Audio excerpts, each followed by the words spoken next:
প্রচার চলছে রাজশাহী বিশ্ববিদ্যালয়ের কেন্দ্রীয় ছাত্র সংসদ, সিনেট ও হল সংসদ নির্বাচনের। সকাল থেকে রাত পর্যন্ত প্রার্থীরা ক্যাম্পাসের বিভিন্ন স্থানে প্রচার চালাচ্ছেন।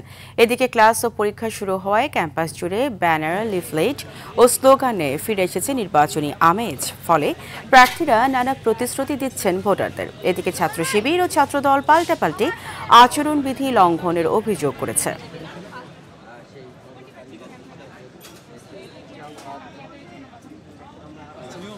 ছোট ভাই নাবিল রাসেল যারা আছে না আমাদের চিম্পালাতে একটা এবং পুরোপুরি একটা ফার্মেসি নির্মাণ করবো ইনশাআল্লাহ যদি সিনেটে যেতে।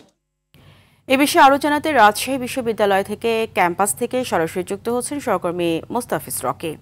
মোস্তাফিজ, নির্বাচনে প্রার্থী এবং ভোটাররা কি বলছে এবং প্রার্থীরা তো একে অপরের বিরুদ্ধে অভিযোগ করছে আচরণবিধি লঙ্ঘনের, এক্ষেত্রে আপনি কি দেখছেন সেখানে? ফারিহা, আপনি জানেন যে আর মাত্র ৮ দিন বাকি রয়েছে ডাকসু নির্বাচনের। এরই মধ্যে প্রার্থীদের বিরামহীন প্রচার প্রচারণায় মূলত পুরো রাজশাহী বিশ্ববিদ্যালয়ের ক্যাম্পাসে উৎসবের এবং নির্বাচনী যে আমেজ সেটি কিন্তু বইছে। অন্যদিকে আমরা দেখেছি যে গতকাল থেকেই কিন্তু আসলে ইসলামী ছাত্র শিবির এবং ছাত্র দল তারা কিন্তু একে অপরের বিরুদ্ধে নির্বাচনী যে আচরণবিধি লঙ্ঘন সেটি পাল্টাপাল্টি অভিযোগ করেছেন রাষ্ট্র নির্বাচন কমিশনের কাছে। এবং কিছুক্ষণ আগেই আমি ছাত্র দল এবং ছাত্র শিবিরের যিনি ভিপি দুজন প্রার্থী রয়েছেন তাদের সাথে আমি কথা বলেছি।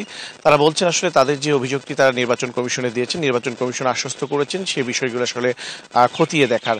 এবং এই আচরণবিধি আসলে পাল্টাপাল্টি লঙ্ঘনের অভিযোগ দিলে এখন পর্যন্ত তাদের যে সৌহার্দ্যপূর্ণ যে আচরণ সেটি কিন্তু আমরা ক্যাম্পাসে লক্ষ্য করেছি। এবং কিছুক্ষণ আগেও আমরা দেখেছি যে দুজন আসলে যারা প্রার্থী রয়েছেন ইসলামী ছাত্র শিবির এবং ছাত্র দলের ভিপি প্রার্থী, তারা কিছুক্ষণ আগেও তারা নিজেদের মধ্যে যে কুশল বিনিময় সেটি তারা করেছেন। এবং তারা আসলে চাচ্ছেন যে রাষ্ট্র নির্বাচনটি আগামী যে 16ই অক্টোবর সেই যথাসময়ে অনুষ্ঠিত হোক, কারণ এরই মধ্যে অনেক প্রার্থী এবং ভোটারদের মাঝে 16 তারিখে নির্বাচন হবে কি হবে না এই নিয়ে একটি সংশয় তৈরি হয়েছে। কারণ আপনি জানেন যে গত 18ই সেপ্টেম্বর কিন্তু পোষ্যকোটা 10 দফাতে কিন্তু আসলে 10 শর্তে কিন্তু আসলে প্রশাসন ফিরিয়ে দেওয়ার সিদ্ধান্ত নেয়। এরপরে কিন্তু আপনি জানেন যে শিক্ষার্থীরা আন্দোলনের নামে এবং এই আন্দোলনের ফলে কিন্তু রাষ্ট্র নির্বাচন কিন্তু আসলে পিছিয়ে যায়।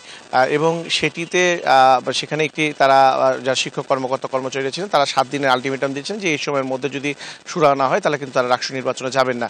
এবং পরবর্তীতে আমরা দেখেছি যে যখন আসলে তারা এই তাদের যে দাবিটি প্রত্যাহার করেছিল বা স্থগিত করেছিল যে এই পোষ্যকোটা ইস্যুতে, সেটি কিন্তু এখনো আসলে শুরু হয়নি বা মীমাংসা হয়নি। সেই কারণে তারা আসলে বলছেন যে 16ই অক্টোবর নির্বাচনে তারা আসলে সংশয়ে রয়েছেন। তবে আমরা নির্বাচন কমিশন এবং রাজশাহী বিশ্ববিদ্যালয় প্রশাসনের সাথে কথা বলেছি, তারা যেটি আসলে বলছেন যে তারা এই রাষ্ট্র নির্বাচন করতে তারা বদ্ধপরিকর এবং তারা বলছেন যে যথাসময়ের মধ্যেই নির্বাচনটি হবে এবং উভয় পক্ষের সাথে বসে যে সমাধান সেটি তারা আসলে টানতে চান।